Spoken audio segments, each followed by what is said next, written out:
talk about the method editor and the capabilities that involve the calibration curve.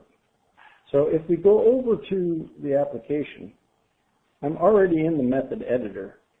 And if I look at the method menu down here, we've already seen in a previous exercise, copy calibration levels 2. That would be useful if I have a compound that I have set the calibration levels and their expected concentrations, and I want to copy those levels to the other compounds that are in that batch.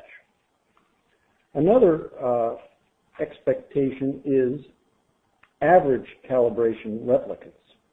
Now, let me explain that for a moment. If I happen to have multiple samples at a particular level, I would end up with multiple points on the calibration curve for that particular level. So, for example, level 1 has multiple points that are accumulated at that particular concentration. This could also happen if I manipulated my calibration curve and added samples to it, which we'll get to in a moment. So if I can maintain my calibration curve with multiple points in it, that's fine. Another choice that I have is to average these calibration replicates. And I have that choice. I can either do it by compound, so I can manage my calibration curve by compound.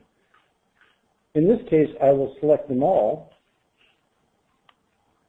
and you'll watch amphetamine that when I average the calibration replicates, those points are then collected, and then you'll see 1 point for each particular level.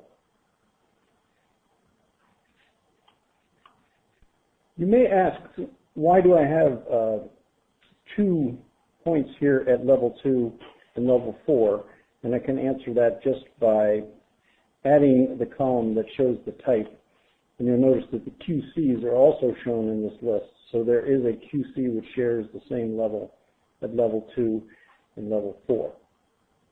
All right, let me go through the other capabilities here at the method menu.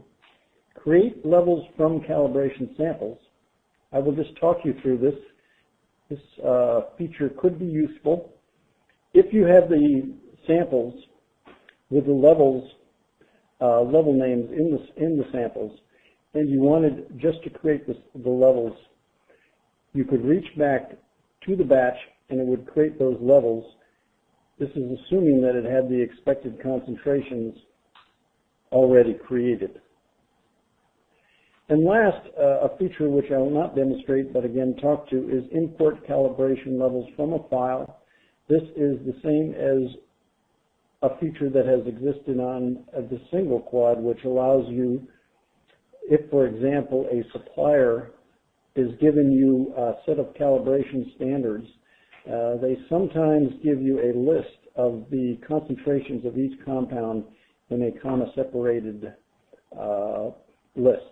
This has the capability of reading that in from a file and then basically establishing this calibration curve information instead of you typing it in, a convenience feature. So that covers the method features that are involving the calibration curve here. Thank you for your attention.